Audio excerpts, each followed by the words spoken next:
सबों को जय मसीह की।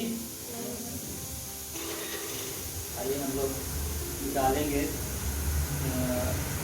यूहन्ना 16 और उसका 33 पद को पढ़ेंगे। उसके बाद हम लोग आगे बढ़ेंगे। यहाँ यूहन्ना 16 और उसका 33 पद में लिखता है, मैंने ये बातें तुम्हें इसलिए कही है कि तुम्हें शांति मिले। संसार में तुम्हें कलेश होता है, परंतु धारक बांधो, मैंने संसार को जीत लिया है। तो ये बातें हम लोग को इसलिए परमेश्वर पिता या यीशु मसीह हम लोग को इसलिए दिया है क्योंकि हम लोग संसार में है और हम लोग को बहुत सारी कलीसिया, बहुत सारे क्लेश और हम लोग को तकलीफ होता है ना। हम लोग अपने जीवन में अभी 7 महीना हम लोग सब लोग अपने अपने जीवन में बहुत सारे क्लेश को झेले और अभी तक भी झेल रहे हैं। लेकिन यीशु मसीह हम लोग इस बात को सिखाना चाह रहा है इस वचन से कि हम लोग जो है संसार में है और हम लोग को कलेश होना ये निश्चित है, मतलब होबे करेगा, है ना। हम लोग केवल सुखे सुख में हम लोग जीवन अपना बिता नहीं सकते हैं, कलेश होना ही है और होगा ही। लेकिन यहाँ पर परमेश्वर का वचन बहुत अच्छा ये हम लोग को एक ढाढ़स दे रहा है, एक हिम्मत और बल देने के लिए ये वचन लिखा है कि तुम्हें शांति मिले। संसार में बहुत सारा कलश होता है, लेकिन बोलता है कि तुम्हें शांति मिले, क्योंकि संसार को परमेश्वर पिता बोलता है कि मैंने संसार को जीत लिया है। हालेलुया। तो ये हमारे और आपके लिए बहुत ही अच्छा और सुंदर बात है कि परमेश्वर पिता संसार को जीत लिया है। और इसीलिए हम लोग इस बात को जानते हैं कि संसार में कलेश होगा तो कितना दिन होगा, है ना। हम लोग को कलेश कितना दिन सताएगा, कितना दिन हमारे साथ में रहेगा। एक ना एक दिन कलेश को, तकलीफ को छोड़ के जाना ही पड़ेगा। ऐसा हम लोग को विश्वास होना चाहिए, हम लोग को एक आड़स, एक मतलब हिम्मत होना चाहिए, जो कि हम लोग को आगे जीने के लिए, आगे कुछ करने के लिए एक बल को देता है। तो इसीलिए हम लोग को ये वचन सिखा रहा है और हम लोग को जानना चाहिए। और इसी का 3 और उसका 18 पद में लिखता है, यूहन्ना 3 और उसका 18 पद में कि जो उस पर विश्वास करता है उस पर दंड की आज्ञा नहीं होती, है ना। यूहन्ना 3 और उसका 18 पद में लिखता है कि जो उस पर विश्वास करता है उस पर दंड की आज्ञा नहीं होती, परंतु जो उस पर विश्वास नहीं करता वो दोषी ठहर चुका। कहने का मतलब है कि हम और आप जो परमेश्वर पिता में विश्वास किए हैं, उसमें हम लोग चलते हैं, उसका नाम से हम लोग बपतिस्मा लिए हैं, तो हमारे आपके जीवन में किसी प्रकार का कोई दंड नहीं है। लेकिन कई बार हम लोग के जीवन में ऐसा दुख तकलीफ आता है तो हम लोग को लगता है कि कहा परमेश्वर की तरफ से है क्या, ऐसा करके हम लोग मतलब बहुत सारा विचार हम लोग करने लगते हैं। लेकिन यहाँ वचन पे साफ बता रहा है कि जो उस पर विश्वास करता है उस पर दंड की आज्ञा नहीं होती, परंतु जो उस पर विश्वास नहीं करता वो दोषी ठहर चुका। हम लोग इसी मसीह पे विश्वास करने वाले लोग हैं, इसलिए हमारे और आपके ऊपर में कोई दंड का आज्ञा नहीं है, कोई दंड नहीं है, कोई प्रकार का दुख नहीं है। लेकिन जो विश्वास नहीं करता है उन लोग में क्या है, उन लोग में दुख और तकलीफ और दोषी वो लोग हार चुके। ऐसा इसलिए कि उसने परमेश्वर के इकलौते पुत्र पर विश्वास ना किया, है ना। यीशु मसीह का जो इकलौता पुत्र यीशु मसीह है, उसके ऊपर में जो विश्वास नहीं किया, वैसे लोगों को परमेश्वर पिता बोलता है कि वैसे लोगों में दंड का आज्ञा हो सकता है ना। लेकिन हम और आप पवित्र लोग हैं, हमें और आपको कभी घबराने और डरने का जरूरत नहीं है। तो एक उदाहरण जैसे कि हम लोग देखते हैं कि अंगूर वाला, जो कि एक अंगूर जो एक गुच्छा में होता है।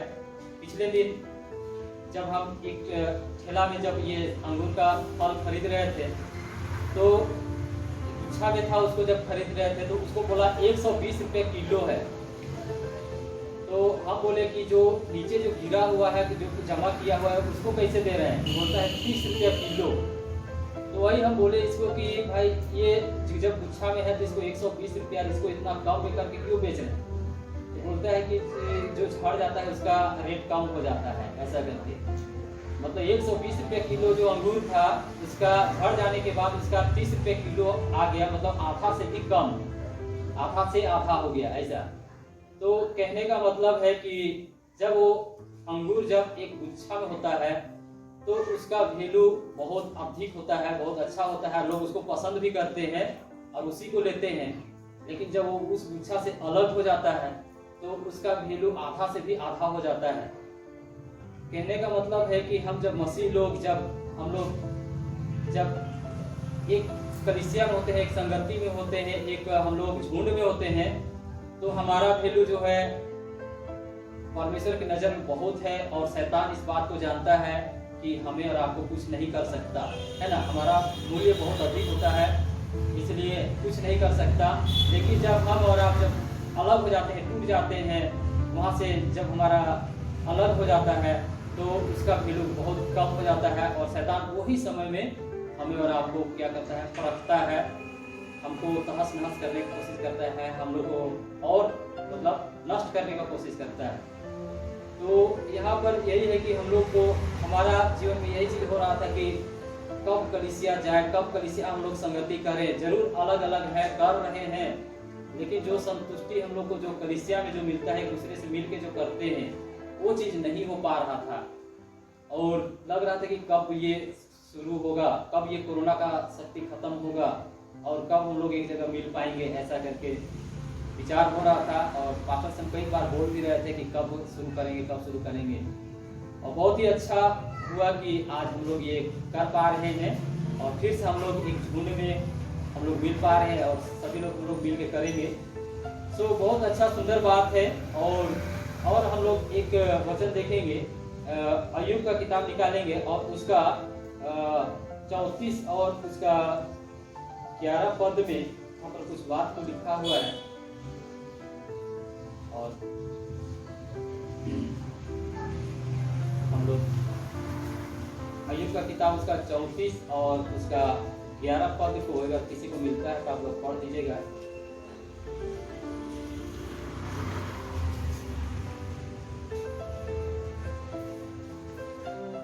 अय्यूब का किताब 34 और 11 पद।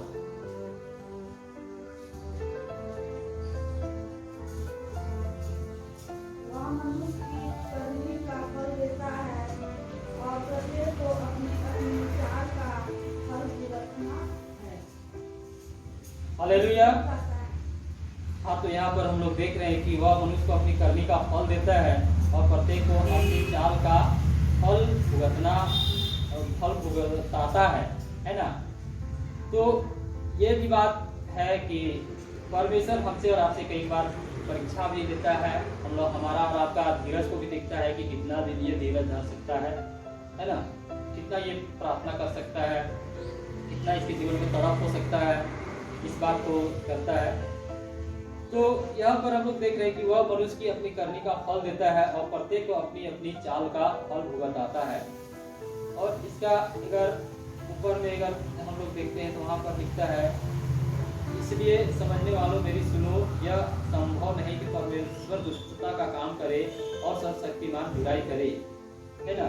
परमेश्वर जो है हमारे और आपके लिए वो अच्छा काम ही करता है, वो सर्वशक्तिमान है और कभी हमारे और आपके लिए बुराई का काम नहीं करता है। लेकिन हम लोग का जीवन में समस्या कभी आता है तो हम लोग किलमिला जाते हैं, है ना, बहुत सारा चीज को सोचने लगते हैं।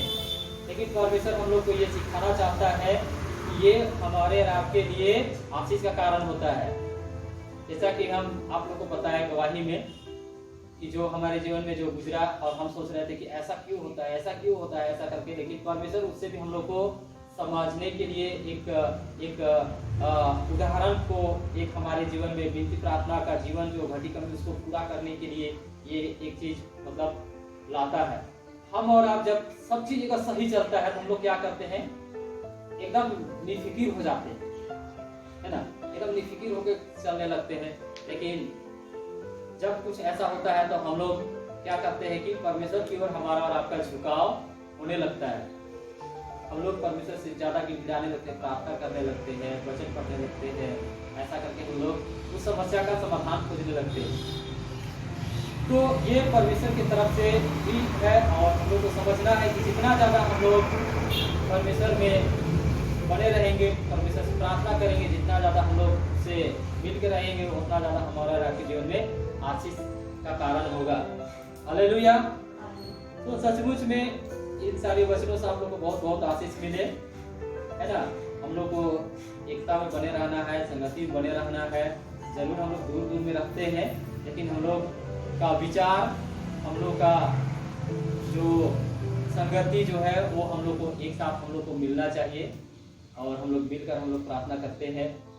जब हम किसी रात को अगर प्रार्थना नहीं करते हैं, अगर भूल जाते हैं, तो किसी अन्य के द्वारा जो प्रार्थना लोग जो करते हैं उसके द्वारा हम लोग सुरक्षित रहते हैं, है ना। इसीलिए हम लोग को प्रत्येक को याद करना है और प्रत्येक की प्रार्थना करना है। कल रात का बात है, कल रात को हम वचन पढ़ रहे थे और वचन पढ़ते पढ़ते मतलब कि सो गए और मतलब ये प्रार्थना नहीं कर पाए, है ना। वचन पढ़ते पढ़ते ऐसे ही सो गए, खाना वाना बना रहे थे, उसके बाद बनाते बनाते लेट हो गया, फिर उसके बाद वचन पढ़ते सो गए। तो वही चीज याद करते हैं कि कोई ना कोई जो आदमी जो है, जो कि मेरे लिए प्रार्थना करता है, जिसके चलते हम सुरक्षित हैं। हालेलुया। पास्टर बोल रहे थे सुबह तक ठीक नहीं हो जाएगा, सुबह तक ठीक हो जाएगा। और मुझे विश्वास है कि पास्टर जरूर प्रार्थना किए होंगे, याद किए होंगे, जिसके चलते कि सुबह तक मेरा जो भी समस्या था वो पूरा ठीक हो गया और हम आप लोग के बीच में खड़ा हो पाए। तो परमेश्वर इन सारे वचनों से आप लोग को बहुत बहुत आशीष दे।